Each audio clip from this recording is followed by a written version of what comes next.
Saudos irmãos, com a graça e a paz do nosso Senhor Jesus Cristo. Hoje nós vamos dar início a um novo estudo. Nós vimos até aqui, às quartas-feiras, o estudo de construindo o lar cristão. Nós vimos as questões basilares para um lar cristão, para uma família cristã, questões importantes para que possamos começar, então, a enxergar o que é a casa, o que é um lar, o que é o casamento, o que é cuidar dos filhos, como lidar com questões financeiras de maneira cristã.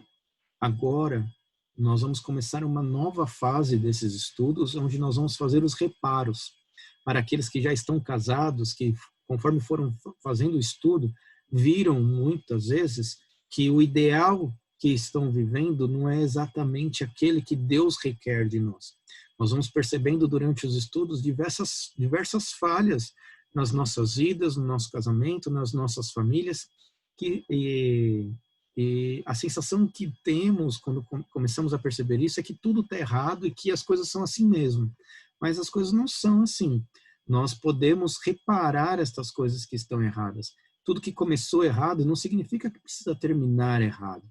Então, por meio deste estudo que nós vamos começar hoje, eu pretendo, com a graça de Deus, auxiliá-los para juntos conseguirmos reparar esses erros que nós fomos percebendo, para refletirmos no nosso lar, no nosso casamento, na nossa família, mais a imagem de Deus. Por isso, caso haja a necessidade, conforme nós estivermos estudando, podem me procurar, nós podemos iniciar um aconselhamento bíblico. Não é vergonha assumirmos os nossos erros de maneira alguma, nos mostrarmos falhos e fracos é justamente uma forma de aperfeiçoar, de melhorar o nosso coração para sermos transformados em Cristo. Então, nós começaremos por este estudo, mas nunca deixem de consultar o seu pastor, consultar a mim, para que possamos dar início a um aconselhamento bíblico para a transformação do coração. Que Deus os abençoe. Vamos lá, então, para os nossos slides e para a nossa aula de hoje. Então, reparos necessários. Sempre há a necessidade de reparos, isso é uma verdade, como eu já falei atrás, sempre temos questões que começaram errado, que a gente sempre entendeu que aquilo era certo, e conforme nós fomos estudando, nós fomos percebendo que precisa ser transformado. Nós vamos perceber muitas vezes que esses erros, que não estão de acordo com a vontade de Deus, ou outras coisas, podem trazer algum tipo de sofrimento para as nossas vidas. E é justamente o tema de hoje, Nós vamos aprender a enfrentar momentos difíceis das nossas vidas, quer por causa do nosso pecado, quer por causa das circunstâncias ao nosso redor, e como esses sofrimentos podem ser úteis, para nos aperfeiçoar a imagem de Cristo. É o nosso estudo de hoje. O objetivo é entender que o sofrimento faz parte do mundo caído, cooperar com Deus no uso destes momentos para a transformação à imagem de Cristo e reconhecer ídolos do nosso coração que são revelados em meio ao sofrimento. Visões contemporâneas do sofrimento. Visão moralista. Existem diversas visões. O mundo em que nós vivemos vem tentando trazer explicações com relação a muitas coisas. Então, nós vamos ver algumas visões deste mundo, não a visão cristã, a princípio, que podem fazer parte das nossas vidas. Eu entendo, a todos que estão me assistindo, que nós temos todas essas visões em nós. E eu vou explicar o porquê disso mais à frente, mas prestem atenção como isso é bem real. Você vai enxergar parte dessas visões em diversos momentos. A primeira visão é a visão moralista. É aquela visão que acredita que se você fizer tudo certo, se você obedecer direitinho a tudo aquilo que os deuses falam, ou até mesmo a próprio Deus, se fizer tudo que a Bíblia diz, tudo em suas vidas irá bem. Certo? Essa é afirmado muitas vezes por muitos cristãos, só que isso não é uma verdade constante nas Escrituras, não é uma verdade bíblica, Até muitas igrejas, né, da teologia da prosperidade usam deste argumento de que se você fizer tudo aquilo que Deus manda, se você cumprir com todos os mandamentos à risca ali direitinho, Deus é obrigado a te dar bênçãos e evitar que você passe por sofrimentos. Então, quanto mais ruim você for, quanto menos obediente você for a Deus, mais sofrimento você vai passar. E se você não for, e se você obedecer a Deus direitinho, Deus vai evitar que você passe por sofrimentos. E isso não é verdade. Basta a gente olhar para a vida de Moisés. Moisés estava lá fazendo tudo o que Deus mandava e ele não deixou de passar por sofrimento com aquele povo que estava ao redor dele. Davi era um homem segundo o coração de Deus e ele não deixou de ser perseguido por Saul, causando grande sofrimento à vida de Davi. Paulo fez tudo o que Deus mandou, servindo a Deus, fazendo tudo aquilo que deveria fazer, e ainda assim ele passou por muito sofrimento, aprendeu a sofrer por o nome de Cristo. E Jesus Cristo, né, fez tudo o que tinha para fazer. Tudo, obedeceu, foi um homem sem pecado, o único que nunca pecou, e ainda assim foi levado à cruz. Nós podemos justificar porque era isso que ele tinha que passar, mas nós devemos olhar para o Jesus homem. Jesus, né, como Deus, ele entendia que ele tinha que passar, mas como homem, ele sabia do seu propósito, não tão claramente, né, você vê muitas vezes, no momento que ele questiona, né, se coloca na presença de Deus, falando, Deus, Pai, se possível, faça de mim esse cálice. Então, você vê que como homem, ele sofreu, ele não queria passar pelo sofrimento, mas ele não fugiu, ele foi à frente. Então, mesmo que ele tenha feito tudo, ele enfrentou o sofrimento. Então, esta visão moralista, ela destoa as escrituras nesse sentido, justamente porque não é uma realidade bíblica. A visão autotranscendente é aquela que acredita que negando os prazeres e ou extinguindo os desejos e ou desligando o coração das coisas materiais e transitórias e até mesmo das pessoas, todo o sofrimento se desfará. Então, esta é uma visão de desapego, né? É uma visão platônica, né? Das coisas. Se eu me desapegar das coisas materiais, eu vou viver mais as coisas espirituais. Isso é uma questão muito constante em muitas dessas religiões, né? Espiritualizadas demais, né? Que vê a carne como sendo uma coisa ruim. Eu pensava nisso. Eu tinha uma ideia, como adolescente, de que as minhas frustrações eram frutos das minhas expectativas. Então, se eu não colocar expectativa em nada, em coisas ou pessoas, eu não me desapontaria com ninguém ou com nada. Então, isso foi a minha filosofia por muito tempo até conhecer a Cristo. Então, pela graça de Deus, Deus me abriu os olhos que as coisas que Ele criou são boas, né? E que ter expectativa nas coisas e nas pessoas não é algo ruim, é algo bom. E por causa do pecado, as coisas não acontecem exatamente da maneira que nós gostaríamos que acontecesse, mas é o pecado que deve ser enfrentado e não simplesmente deixar de confiar em alguém, né? Deixar de entregar a minha vida nas mãos de alguém, como eu entrego a minha vida nas mãos da minha esposa, certo de que ela vai cuidar, e ela entrega a vida dela nas minhas para que eu possa cuidar dela também e suprir as suas necessidades. Então, este é um relacionamento que a Bíblia me ensinou. No caso contrário, se eu olhasse se eu extinguisse, né, eu negasse os prazeres, eu ia negar o casamento, certo de que isso nunca daria certo, porque a outra pessoa vai fazer eu sofrer. Entende? Então, veja, isso é uma visão autotranscendente. Eu nego tudo, a existência, nego a realidade para poder não sofrer. Espero isso no futuro algo melhor. Veja, a visão moralista também espera no futuro algo melhor. Então, se eu fizer tudo certo, no futuro Deus não vai fazer com que eu sofra, ou os deuses não vão permitir que eu sofra. Então, essa é uma visão. Né? Tem outra visão, é a visão fatalista, ou a ideia de destino, né? Acredita que o sofrimento é a ação de forças sobrenaturais. Pessoas que acreditam em horóscopo, né, ficam lá orando no horóscopo.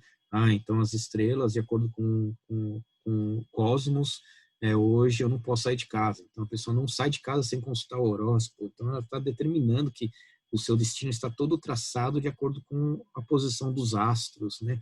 Ou que os deuses tecem o nosso futuro, né? A ideia de tecelão ali, de que as deusas estão fazendo a tecelagem do destino e eu tenho que encarar esse destino com, com honra, né? Com bridez, ou a ideia de que Deus mesmo, né? Está traçando o destino e isso não cabe ao nosso estudo de hoje, né? Mas isso não tem nada a ver com predestinação, destino e predestinação. Aqui são coisas diferentes. Predestinação é o que o nosso destino está traçado final, ou seja, nós fomos predestinados para a salvação. É diferente do destino que vai acontecer em nossas vidas, de como as coisas sucederão. Tem muito a ver com as nossas responsabilidades, tem muito a ver com o propósito de Deus nas nossas vidas, tem muito a ver com as coisas que estão acontecendo, com a responsabilidade das pessoas ao nosso redor. Então, tem muitas coisas envolvidas. Então, a visão fatalista coloca tudo isso nas mãos do destino, né? Tudo das estrelas, dos deuses ou de Deus. E quer alinhar-se a esta, e que nós devemos nos alinhar desta força para termos honra. Então, você tem lá na mitologia nórdica, né? Os vikings, eles queriam as grandes batalhas. E por que eles queriam passar por tão grande sofrimento, grandes guerras, né? Por enfrentar os mais honrados, os homens mais difíceis ali de enfrentar, eram aqueles que eles queriam enfrentar.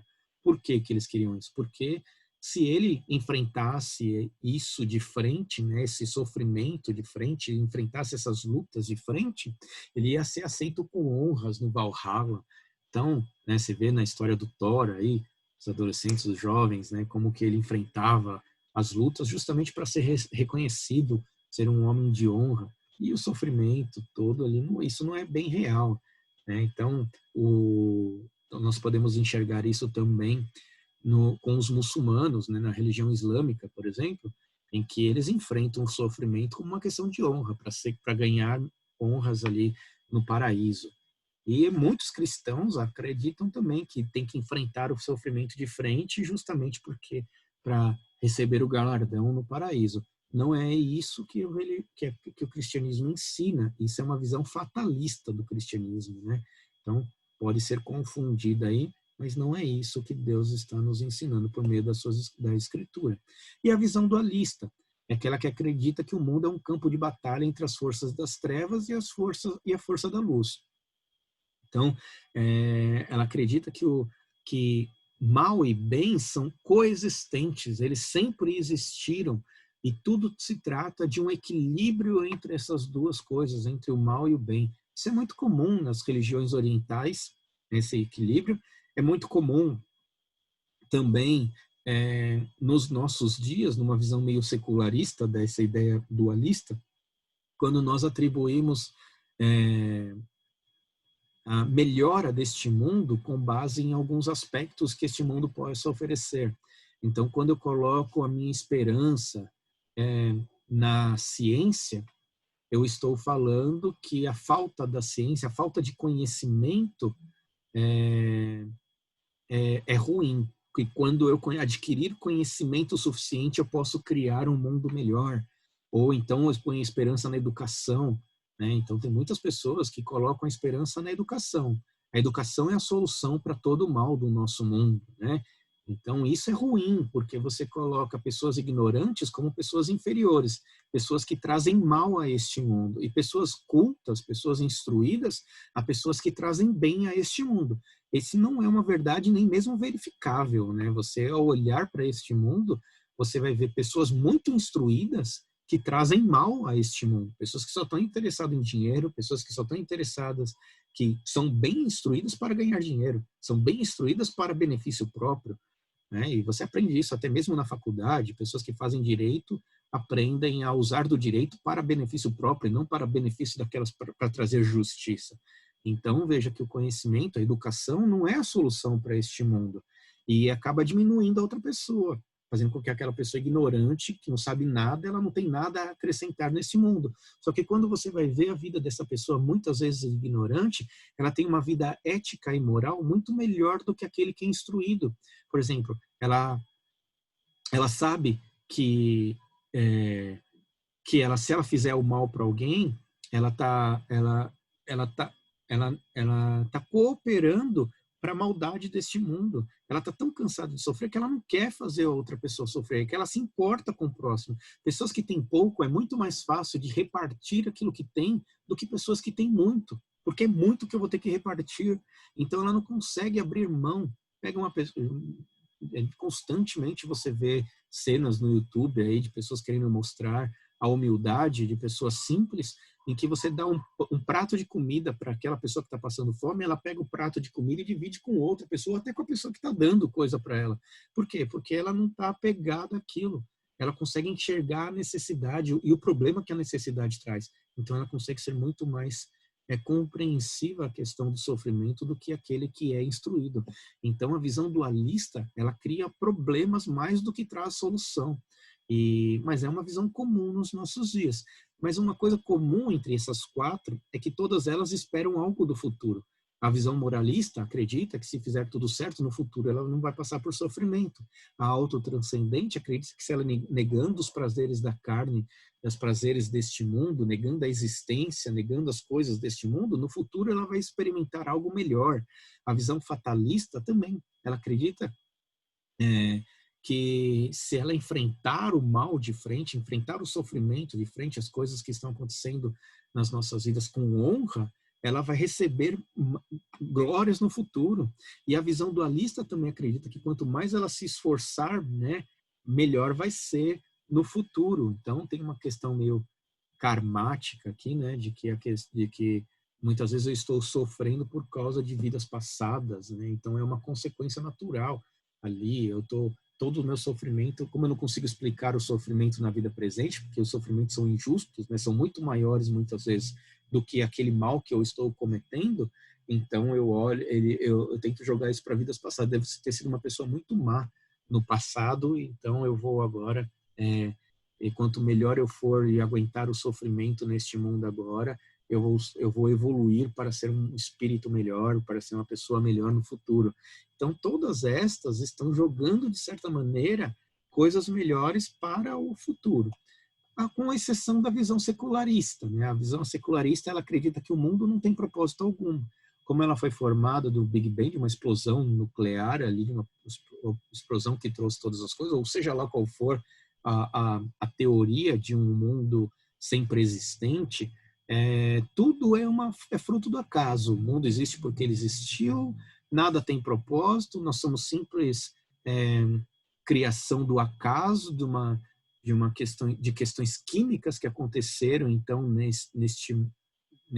na matéria, que acabou gerando vida de alguma maneira, e que então todo sofrimento também, o sofrimento é tanto um acidente como nós somos um acidente infeliz também, e que nós não damos o significado que nós damos o significado que quisermos para alcançar nossos objetivos, tendo em vista que por um acidente nós também vamos deixar de existir a qualquer momento, como os dinossauros também deixaram de existir. Então, quem abraça muito essa visão darwinista de evolução, normalmente vai cair nesse tipo de pensamento, né? Que acredita que o mundo não tem propósito algum e o sofrimento é um acidente infeliz, que nós damos o significado que nós quisermos para alcançar os nossos objetivos. Pessoas assim são mais propensas a aceitar algumas coisas como aborto, por exemplo, pois a gravidez pode ter sido um acidente infeliz na vida dela e que isso vai atrapalhar os planos futuros dela. Então, como ela dá significado para a vida dela, ela pode se livrar desse sofrimento. Então, ela pode pegar e matar a criança dentro da sua barriga, já que ela ainda não tem nenhuma expectativa de vida, nenhuma história de vida, não há nada ali acontecendo. Então, que possa gerar algum tipo de preocupação na vida dela, então vamos matar ela para que eu possa ter uma vida melhor. E isso gera umas questões muito piores ainda, por exemplo, como eu posso pegar uma visão dualista e secularista misturados e acreditar que o mundo é um campo de batalha entre as forças das trevas, em pessoas ruins e pessoas boas, e eu então crio uma ideologia de que eu entendo de que por meio da educação eu posso então gerar um tipo de pensamento que é favorável a todo mundo. Mas quando eu olho para trás, eu vejo que pessoas ignorantes se recusam a aceitar esse tipo de educação. Então, se ela está atrapalhando os meus propósitos de ter um mundo melhor, e essas pessoas são minoria, eu acho que é possível chegar ao pensamento de que então é melhor nós aniquilarmos todas essas poucas pessoas que têm o pensamento contrário a nós, para que nós possamos então gozar de uma sociedade perfeita em que todos nós pensemos iguais. Então veja, é uma visão secularista, e você está vendo que isso tem crescido muito nos nossos tempos, né? A intolerância é justamente por causa desta visão. A mistura de todas essas visões, e normalmente a mistura de todas essas visões em nós. O que nós aprendemos com esses ensinamentos? A visão moralista ensina a viver de modo diferente, né? Eu tenho que mudar o meu modo de agir, o meu modo de fazer para que eu não venha sofrer. A visão autotranscendente ensina a pensar de modo diferente, né? Eu habito no mundo espiritual ou ideal em vez de habitar aqui neste mundo. Eu ignoro as coisas deste mundo, porque assim eu não sofro com esse mundo esperando coisas melhores no futuro. A visão fatalista ou destino ensina a aceitar o destino com nobreza, com honra. A visão dualista ensina a colocar a esperança no futuro, né? Num equilíbrio das coisas ali em que vai trazer o futuro. É até interessante ler um livro chamado Admirável Mundo Novo, de um escritor chamado Aldous Huxley, em que ele cria uma sociedade perfeita, e que nessa sociedade perfeita ele entende a necessidade de que você tenha pessoas ruins, porque o ser humano não sabe viver sem o mal. Então é necessário ter o mal para que eu possa dar valor ao bem. Então é uma visão dualista também. Então, somente quando tiver um equilíbrio dessas forças é que nós vamos ter coisas boas no futuro. Então, a visão secularista também ensina que com a técnica certa, nós podemos alcançar uma sociedade melhor. E todas estas, com exceção da secular, ensinam que as pessoas que sofrem precisam manter um relacionamento correto com a realidade. Com exceção da secularista, porque como tudo é um acaso, tudo é um acidente, então elas não esperam nada disso. Elas não estão preocupadas em manter um relacionamento correto com a realidade, eles estão simplesmente preocupados em satisfazer a si mesmos. Eles são existencialistas, então só importa o aqui e o agora, e o que for necessário para que eu viva bem agora, eu vou fazer. Ele não se preocupa muito com o sentimento dos outros, apesar de dizer que sim. Visão cristã do sofrimento. O cristianismo, diferente das outras visões, ensina que o sofrimento é avassalador, real, quase sempre injusto, mas que ainda assim ele tem um sentido e um propósito para as nossas vidas. No cristianismo, todas as outras visões têm um princípio de verdade. Todas elas estão certas em algum sentido, mas elas se diferem por causa do propósito e da origem de tudo isso. Então, os que sofrem precisam mesmo deixar de amar excessivamente as coisas materiais, e que o sofrimento difundido pelo mundo acontece porque o ser humano se afastou de Deus. E sim, nós precisamos enfrentar o sofrimento e não permitir que ele nos derrote. Então, você pode ver que nessas afirmações tem um pouco de tudo aquilo que nós vimos das outras visões. E enquanto as outras visões, cosmovisões, levam a pessoa a se acomodar em meio às alegrias da vida, prevendo sofrimentos futuros, o cristianismo capacita seu povo a se acomodar em meio aos sofrimentos deste mundo, saboreando a alegria futura. Então, esta é o propósito do sofrimento na vida do cristão. O valor do sofrimento, então, para nós. Timothy Keller vai nos ajudar. Por amor a nós, Jesus foi paciente em meio ao sofrimento bem mais intensos. Então, por amor a Ele, podemos ser pacientes em meio a sofrimentos bem menos intensos. Timothy Keller. Aí fica uma pergunta para nós. Como o sofrimento pode transformar alguém à imagem de Cristo? Responda. E aqui vai a minha resposta. O sofrimento, primeiro, ele ganha a nossa atenção. Ele chama a nossa atenção. Nós podemos ser insensíveis a muitas coisas neste mundo, mas ninguém é insensível ao sofrimento. Todo mundo dá atenção ao sofrimento. Então, o sofrimento tem o propósito de chamar a nossa atenção, de ganhar a nossa atenção, para que ele possa, então, revelar o que está no nosso coração. Então, o sofrimento, ele revela o nosso coração para que podemos então encaminhar, ser direcionados para o aperfeiçoamento. Então, o sofrimento encaminha para a perfeição. Esses são os 3 pontos que nós vamos ver hoje. Primeiramente, o sofrimento ganha a nossa atenção.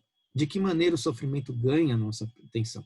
1 Coríntios 12, 2 Coríntios capítulo 12, de 7 a 10, o valor do sofrimento na vida de Paulo. E, para que não me ensoberbecesse com a grandeza das revelações, foi-me posto um espinho na carne, mensageiro de Satanás, para me esbofetear, a fim de que não me exalte. Por causa disso, 3 vezes pedi ao Senhor que o afastasse de mim. Então ele me disse: a minha graça te basta, porque o poder se aperfeiçoa na fraqueza. De boa vontade, pois, mais me gloriarei nas fraquezas, para que sobre mim repouse o poder de Cristo. Pelo que sinto prazer nas fraquezas, nas injúrias, nas necessidades, nas perseguições, nas angústias, por amor de Cristo. Porque quando sou fraco, então é que sou forte. Paulo reconhece, então, que o sofrimento é o que torna ele forte, pois expõe o coração dele. Veja lá no começo. Para que não me ensoberbecesse, então é que veio esse espinho na carne. Então, o sofrimento do espinho na carne, que nós não sabemos o que é, veio para que ele não se ensoberbecesse. Por isso que ele entende que quando ele é fraco, é que ele é forte. Então, Paulo vê, nós não sabemos, eu não vou entrar nos detalhes aqui no espinho da carne, há algumas dicas no texto sobre o que é isso, mas não dá para afirmar exatamente o que é. Contudo, nós sabemos qual é o propósito. Este sofrimento de Paulo era para que ele não se exaltasse. Então, este sofrimento fez com que ele buscasse ao Senhor, por causa disso, 3 vezes pedia ao Senhor que o afastasse de mim, afastasse o sofrimento de mim. Mas qual foi a resposta do Senhor? A minha graça te basta, porque o poder se aperfeiçoa na fraqueza. Fala, para Paulo, o poder é o evangelho, que tem poder para a salvação.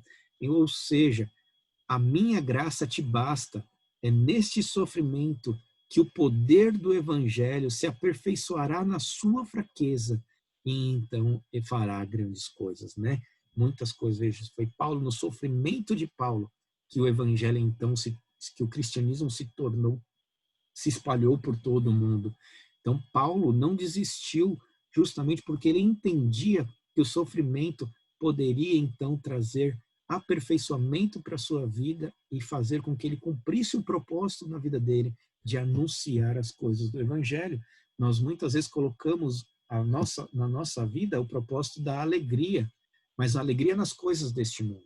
Quanto a nossa alegria deveria ser na propagação do evangelho. Então, muito dos sofrimentos tem a ver com onde nós estamos colocando a nossa alegria. Então, veja, tem muito daquelas visões, mas ele é muito mais direcionado. E hoje nós estamos vendo que o sofrimento é necessário na vida de Paulo para fazer com que ele percebesse a graça, a necessidade que ele tem de Deus. E assim nas nossas vidas também. Os sofrimentos nos acordam para a necessidade diária que nós temos de Cristo, como Paulo precisou de Deus. Daniel 4, de 29 a 37, nós não vamos ler, mas é uma passagem, você pode ler, pause o vídeo, dê uma lida nesse texto antes de continuar com o vídeo, para que você possa tomar consciência do que está acontecendo na vida de Nabucodonosor. E você vai ver que Nabucodonosor, rei da Babilônia, ele enlouqueceu a ponto de comer grama como um animal. Ele se gabava dos seus feitos, ele se gabava das suas conquistas, ele se gabava do rei que ele era, e em determinado momento ele pastou como um animal no campo. E neste momento, então, ele aprendeu que todas as coisas procedem de Deus. E também aprendeu sobre a verdadeira adoração, porque ele estava se idolatrando, ele estava colocando nele todas as conquistas. Mas ele percebeu que ele era frágil. Que em um momento ele é um homem todo poderoso e no outro momento ele está pastando como um animal. Então ele percebe a fragilidade da sua vida. E aí então ele coloca as coisas onde devem ser colocadas. Ele percebe que todas as coisas, tudo que ele conquistou, veio de Deus, pois Deus conquistou por meio dele. E ele então dá valor somente a Deus. Então ele tinha tudo e se achava autossuficiente. Mas ao perder tudo, então ele percebeu sua pequenez e fragilidade e a necessidade que ele tinha de Deus.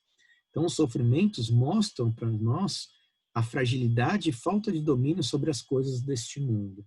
Então, por exemplo, nesse período de pandemia, muitas pessoas aí que se gabavam do dinheiro que tinham e está perdendo tudo, pessoas que se gabavam do emprego que tinham e perderam o emprego, pessoas que se gabavam da saúde que tinham e perderam tudo, pessoas que achavam que dinheiro era tudo na vida e perdeu tudo e agora percebe que outras coisas são importantes também.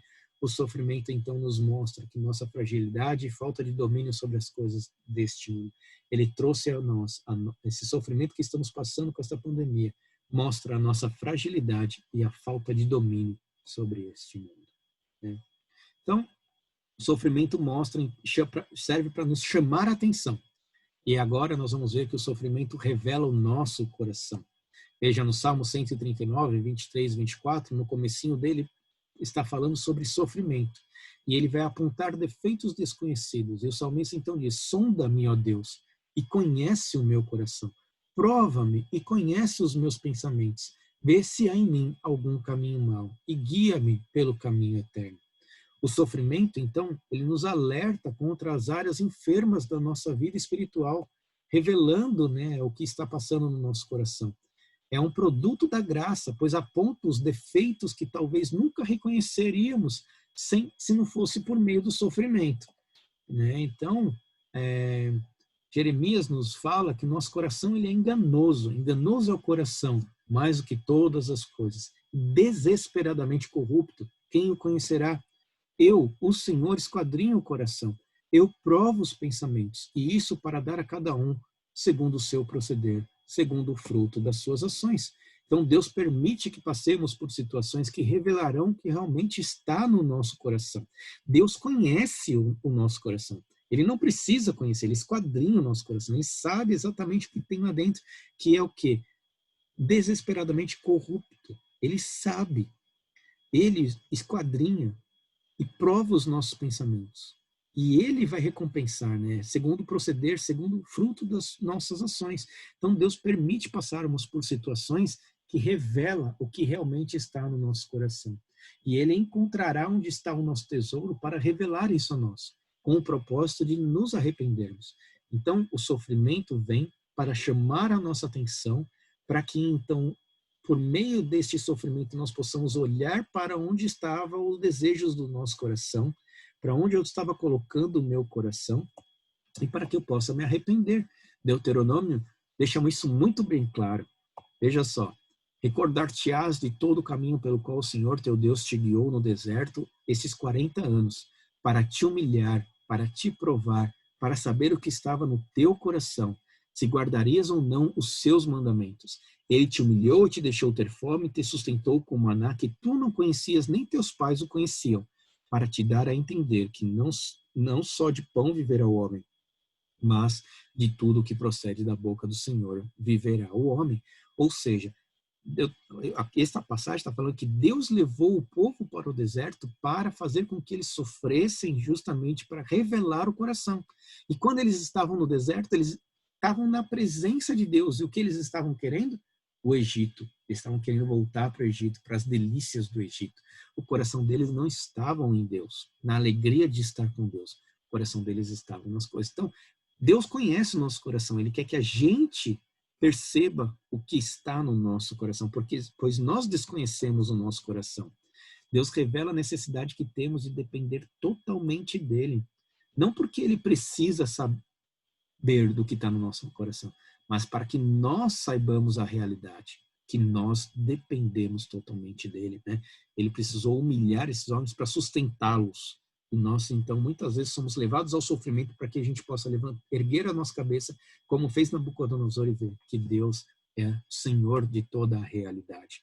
Então, todo esforço sem Deus, toda tentativa dessas explicações de sofrimento, toda tentativa de querer esclarecer as coisas, seja com honra, seja com dualismo, né, entendendo, criar um equilíbrio entre bem e mal, entre luz e trevas, toda essa questão de querer jogar a culpa do sofrimento no pecado, como se somente o pecado fosse a forma, né, não, ela está destoando, elas são inúteis e são vãs. Nós precisamos olhar para as Escrituras. Realmente, ela está revelando o nosso coração, mas muitas vezes não é o pecado, não é por causa do pecado que nós estamos sofrendo, mas estamos sofrendo para que a glória de Deus seja vista em nós. Então, Marcos 7, de 21 a 23, fala que todo o mal provém do coração humano, porque de dentro do coração dos homens é que procedem os maus desígnios, a prostituição, os furtos, os homicídios, os adultérios, a avareza, as malícias, o dolo, a lascívia, a inveja, a blasfêmia, a soberba, a loucura.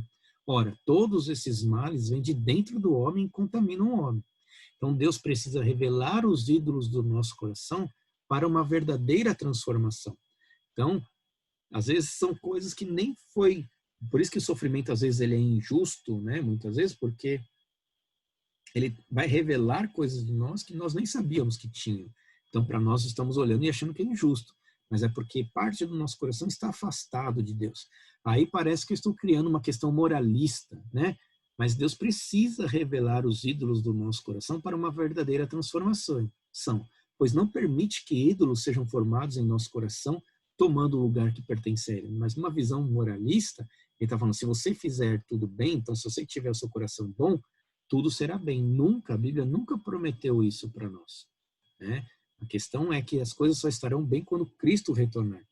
Então, nós estamos sendo transformados até o último dia, o dia de Cristo. Quando Cristo voltar, seremos transformados.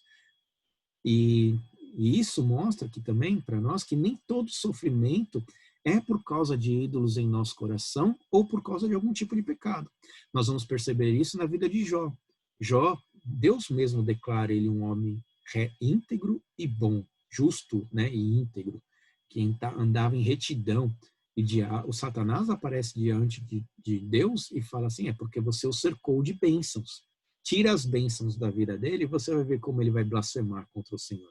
E Deus então permite que Satanás tire tudo de Jó. E em tudo que Satanás tirou de Jó, menos a vida dele, que Deus não permitiu, Jó, ele questionava Deus, sim, questionava, mas ele nunca negou a existência de Deus. Ele nunca blasfemou contra o Senhor, ele só queria entender o motivo do sofrimento. E, pelo contrário, quem ficou falando que era tudo por causa de pecado eram justamente os amigos de Jó. Aqueles 3 amigos que ficavam falando, com certeza, você deve ter algum pecado escondido aí dentro desse seu coração, que foi por causa deste pecado que você está sofrendo desta maneira. Não tem outra explicação a não ser o pecado do seu coração. Vejam o moralista ali, né? Os 3 amigos ali moralistas falando, não, é o pecado. Enquanto você não declarar o seu pecado, esse sofrimento vai continuar. E Jó questionando a Deus, eu não tenho pecado, eu não fiz nada contra o Senhor, por que eu estou passando? Ele também, de certa maneira, está olhando para a sua justiça e falando assim, não é justo eu passar por esse sofrimento, né? Eu vejo ele querendo aí enfrentar a questão com uma questão de honra, né? Querendo demonstrar ali que ele é um homem justo e que ele merecia coisa melhor por causa disso, que não é certo ele estar passando por isso.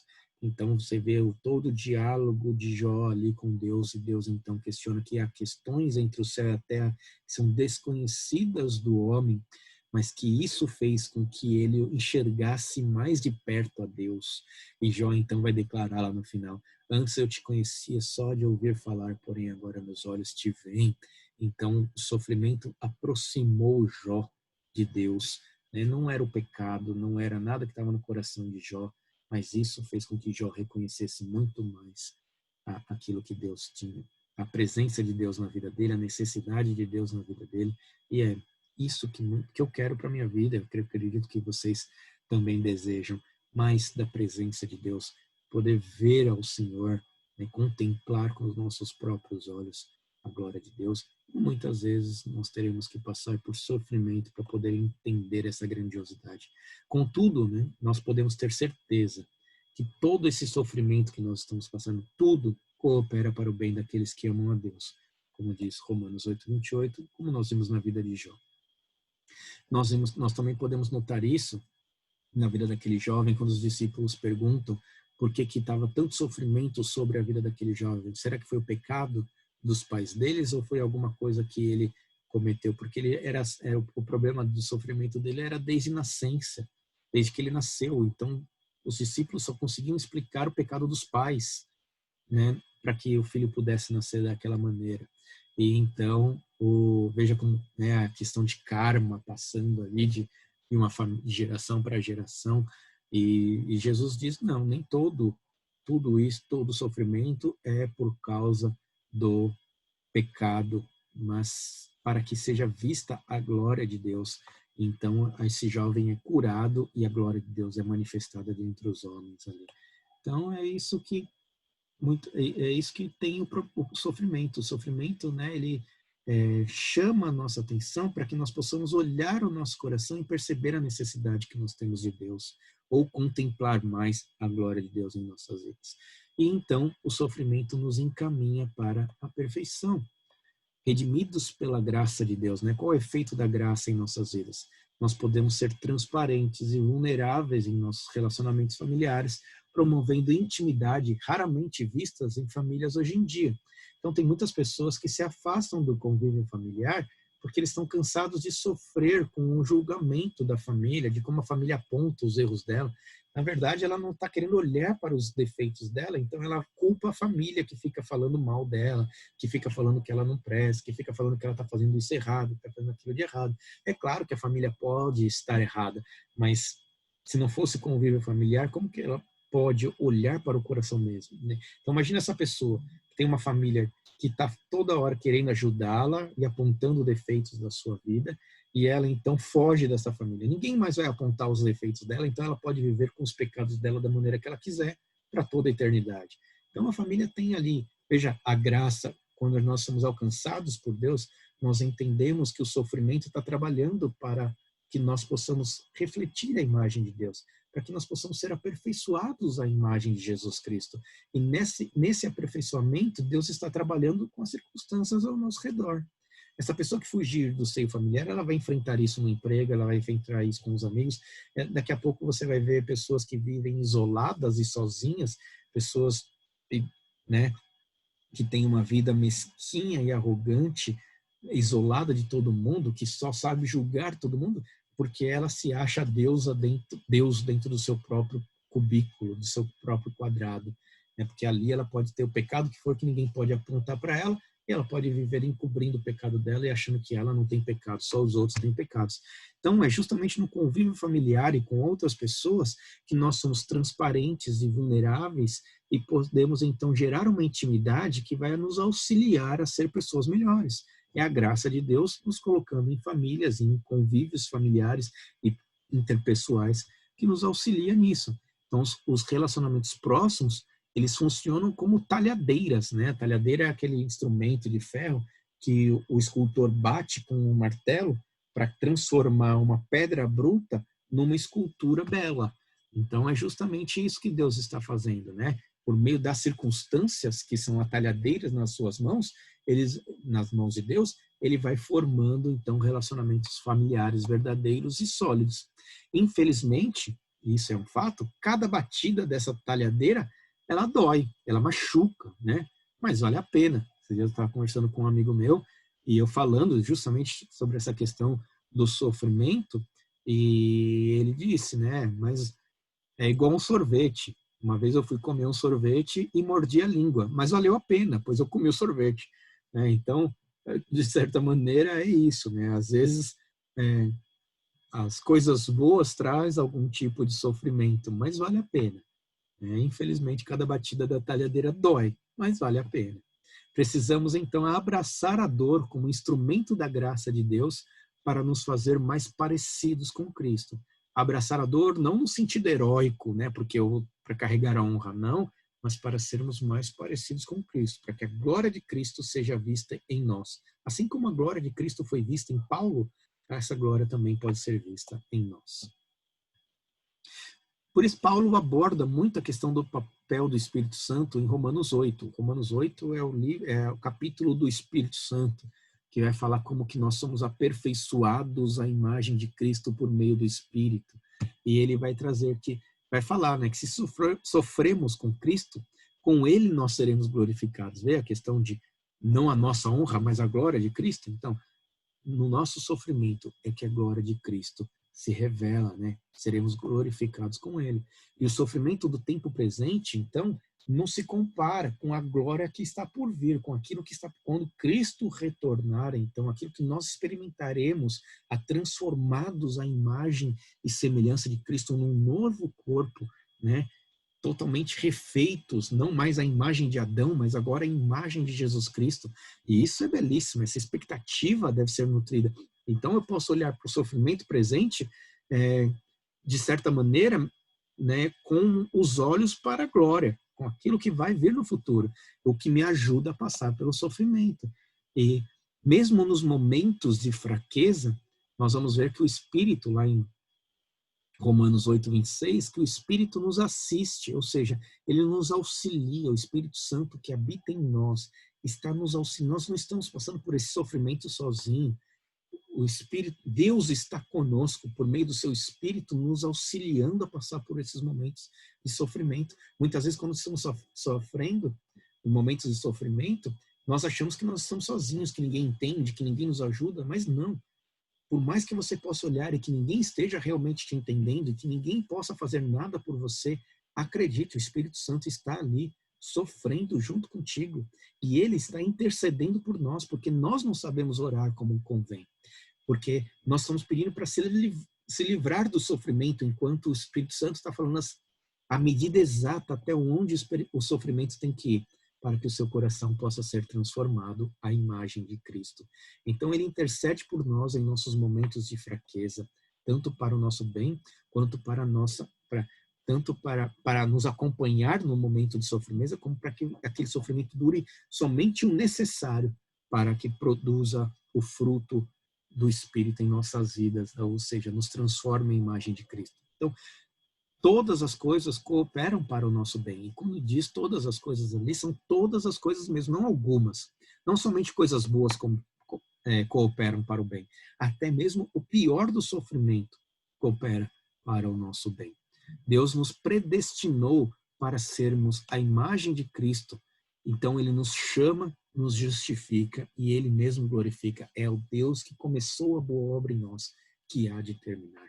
É isso, irmãos. Ele está trabalhando em minha vida, e trabalhando nas suas vidas, está trabalhando em nossas vidas, para que cada dia nós sejamos mais semelhantes a Cristo. Não para usufruirmos deste mundo como se fosse vitoriosos neste mundo. Nós somos vitoriosos à medida que o nosso coração se transforma à imagem de Cristo. E para isso o sofrimento serve. Ele vai lapidando o nosso coração, né? O processo de santificação, ele é doloroso. A nossa vida, por causa do pecado, ela precisa ser lapidada, pois somos como uma pedra sem forma. O pecado nos transformou numa rocha endurecida. Então agora Deus vem, por meio das circunstâncias, que é a talhadeira, né, que é aquele ferro, nos lapidar. E a sua palavra é o martelo que acerta a talhadeira, fazendo obra em nossas vidas. Então, por meio da palavra, então eu vou sofrendo e eu vou lendo a palavra de Deus, e a palavra e o sofrimento vai moldando o meu coração, vai transformando a minha vida, até então, e o Espírito Santo, que é o escultor, que é o que está juntando ali, dando sentido ao sofrimento, dando sentido à palavra de Deus no meu coração e me transformando cada vez mais à imagem de Cristo.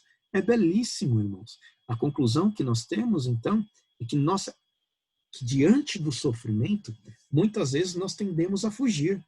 Nós olhamos para o caminho, nós sabemos o que tem que ser feito, mas no momento em que eu olho aquilo que tem que ser feito, eu vejo o sofrimento que aquilo vai trazer.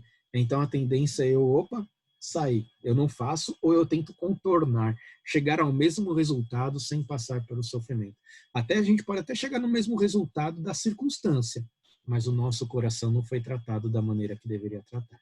Por isso, então, a nossa tendência é tentar fugir do sofrimento, quando, na verdade, nós devemos tentar extrair da situação o maior proveito possível. Para isso, precisamos abraçar a dor voluntariamente, a exemplo de Cristo. Ué, mas quando foi que Cristo fez isso? Poxa, em determinado momento da vida de Cristo, ele precisava passar por um sofrimento para alcançar a nossa salvação. E aí ele ora: meu Pai, se possível, passe de mim este cálice. Todavia, não seja como eu quero, e sim como tu queres. E ao terminar de orar, o que Cristo fez, lembre que essa oração foi feita com suor como se fosse sangue, ele suava como se fosse sangue. Não era algo assim fácil de tomar a decisão, se levantar e ir. Mas ao terminar de orar, Cristo então se levanta e caminha para a cruz, trazendo a nós a salvação. Então, Jesus Cristo é o nosso Salvador, porque ele enfrentou o sofrimento para a nossa salvação. E o sofrimento que ele enfrentou é maior do que qualquer sofrimento que nós vamos enfrentar, pois ele enfrentou a ira de Deus em meu lugar, em seu lugar. E todo o sofrimento que nós temos não tem nada a ver com a ira de Deus. E agora o que nós temos? O sofrimento, o nosso sofrimento, nós devemos enfrentar esse sofrimento, esses pequenos sofrimentos, em comparação ao sofrimento de Cristo, para a glória de Cristo, para que Cristo seja visto em nós. O nosso desafio, então, é colaborar com Deus nesse processo de santificação por meio do sofrimento. Custe o que custar, doa o quanto doer, certos de que aquele que começou a boa obra em nós há de completá-la até o dia de Cristo de Jesus. Que Deus os abençoe e até nossa próxima aula, se assim Deus permitir.